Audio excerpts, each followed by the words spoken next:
How's it? This is Hoala Greavy here with another episode of HIPAA Center for you. We are in 2018 JPM week here in San Francisco. I'm here with Vanessa Carmean, and let's get started.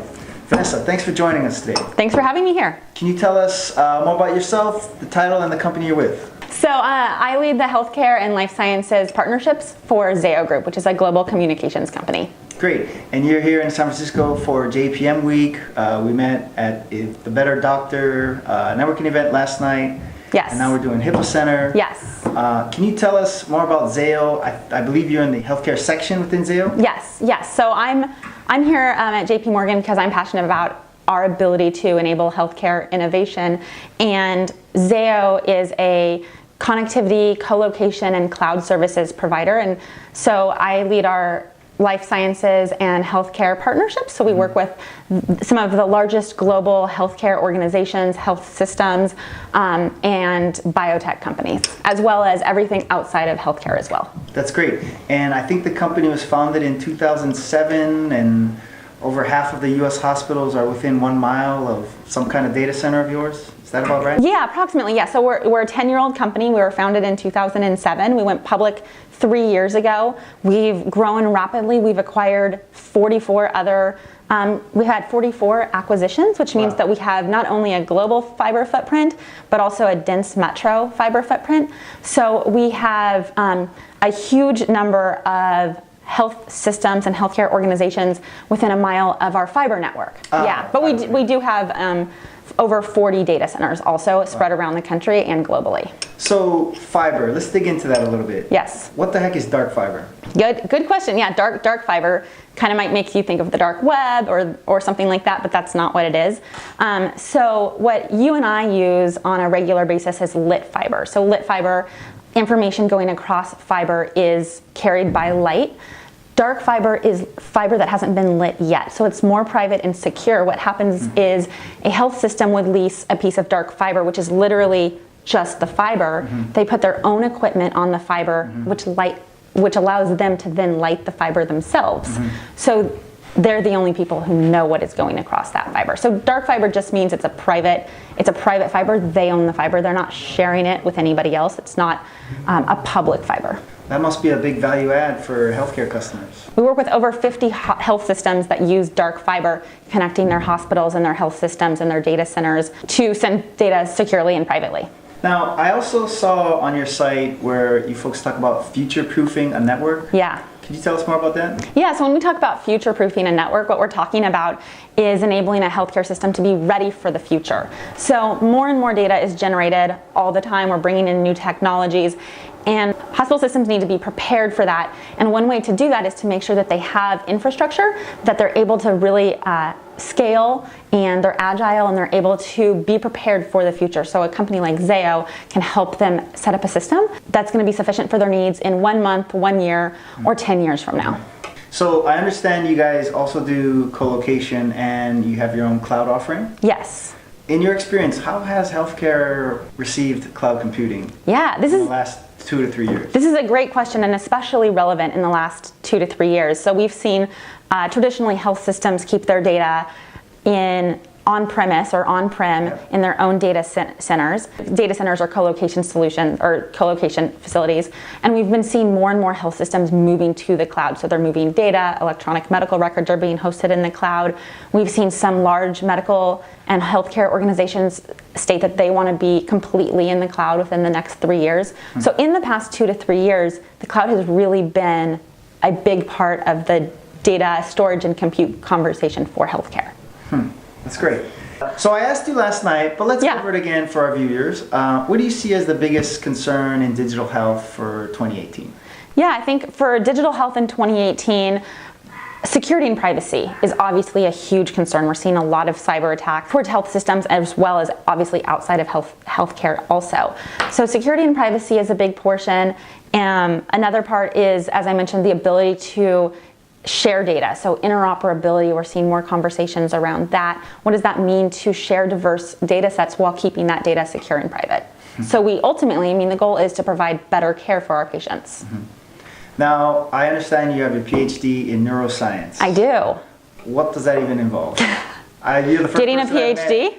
with a neuroscience PhD. Yeah. Maybe the short, easy answer is that getting a PhD requires a lot of determination and stubbornness and the willingness to work hard. It also just requires the willingness to tackle problems and challenges that no one else has done, because you're looking at solution. You're trying to understand things that we don't understand at all. So ultimately, what I did is I was studying protein interactions in specific cells in the spinal cord, very, very early in development. So a very niche area of the field. Wow. Yes. Now, talking about determination, can you tell us about the Lean In Circle? Yeah, good question. So Lean In, which your viewers might know Lean In from Sheryl Sandberg, a COO of Facebook. So Lean In was developed to empower women in the workplace. And there's the book Lean In, and then Lean In also has chapters and circles locally. And so I founded one of those circles where I live in Colorado. Oh, wow, that's great. Yes. And so you are in town from Colorado. Yes. How often are you in San Francisco for business? I'm probably here 2 or 3 times a year, though. I mean, maybe I should convince my company to send me more frequently, because I do love San Francisco. And I'm from California originally. What part? I'm from Fresno. Oh, cool. Yes. I've had Uber drivers in San Francisco driving based out of Fresno. Wow. They spend like a couple days here. I hear the Lyft and Uber driving is very profitable in San Francisco, more so than anywhere else in the country, is what my last Lyft driver told me that. I think you're right, but I guess the golden days 2 or 4 years ago is even better. That's probably true. Yeah. Now let's get into the lightning round. Vanessa, what's your favorite Hawaiian food? Tropical fruit and cocktails. Oh, that's clever. Does that count? Yeah, hey, it's squeezed somehow, right? Yes. All right. Who would win in the octagon? A polar bear or a silverback gorilla? Definitely a polar bear. Oh, team polar bear. Oh, Yes. Not even. Yes. Not even a question. Yeah, of course. Yeah, they're vicious. And double the weight, of course. Yes. Yeah. What And was they your have last Halloween costume? So it's a little nerdy, but I was Cloudy, the goat mascot from Salesforce. My team and I all dressed up as Salesforce mascots. Really? For Halloween. Yes. Wow. What's your favorite go-to karaoke jam? What's the one song you go to all the time? So I hate to answer this. I hate to really answer this question because I haven't done karaoke in like 10 years. But I was just in an Uber, in the Lyft I was just in. My Lyft driver she had a Spotify playlist that she's been developing for the last 1.5 years that she's been driving for Lyft, and she asks all of her customers for their favorite song. And I can't say this is my favorite song, but I added Signed, Sealed, and Delivered by Stevie Wonder. Oh, I haven't heard that And in a she while. said, and I think this is a little bit of a compliment, but she has like 2,600 songs, and I was the first person to suggest that song, which either means I'm very awkward or unique. Well, you're also a first. Or different. For the lightning round for that question, yes. Yes. How many times have you seen the movie The Big Lebowski? So the answer here I think is not enough. It's probably like 4 or 5 times. Hey, that's pretty good. Okay. It's a cult classic. Yeah. You gotta see it at least 2 times to really get into it. I know, but I feel like some people probably watch it 2 times a month. Exactly. Guilty. What book or books are you reading now? So I just finished a book by Ann Patchett, and right now I'm picking up The Girl Who Smashed Codes by Jason Fagone, which is a book about a code breaker in World War I. Nonfiction. True story, yes. Great. Nonfiction. That's cool. Yeah. And last question, when's the last time you sent a fax? I think probably 5 years ago.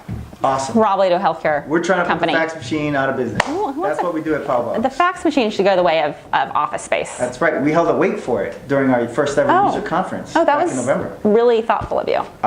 We did remembrances. Yeah. We had a. Did you celebrate it? autograph Some book. music? What was the music?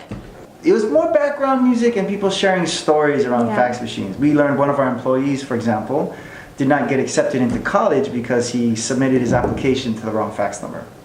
So that was a pretty devastating personal story he shared. Yeah. No. Yeah. Not a happy memory. Oh, man. And yeah. Wow. Did you have a photo collage? We have a fax video machine? collage. Oh, that's good. It was a really nice one. And we had roses scattered around Yeah. it. We actually brought a fax Yeah. machine and put it on a pedestal. Yeah. It was a whole thing. Yeah, that was very thoughtful. Hey. Buy that's what we try to do. faxes. Yeah. We don't. Nobody really wants to fax anything ever again. Right? My goodness. Yes. Thanks, Vanessa. Yeah. Thank you for having me. I really appreciate it. Yeah.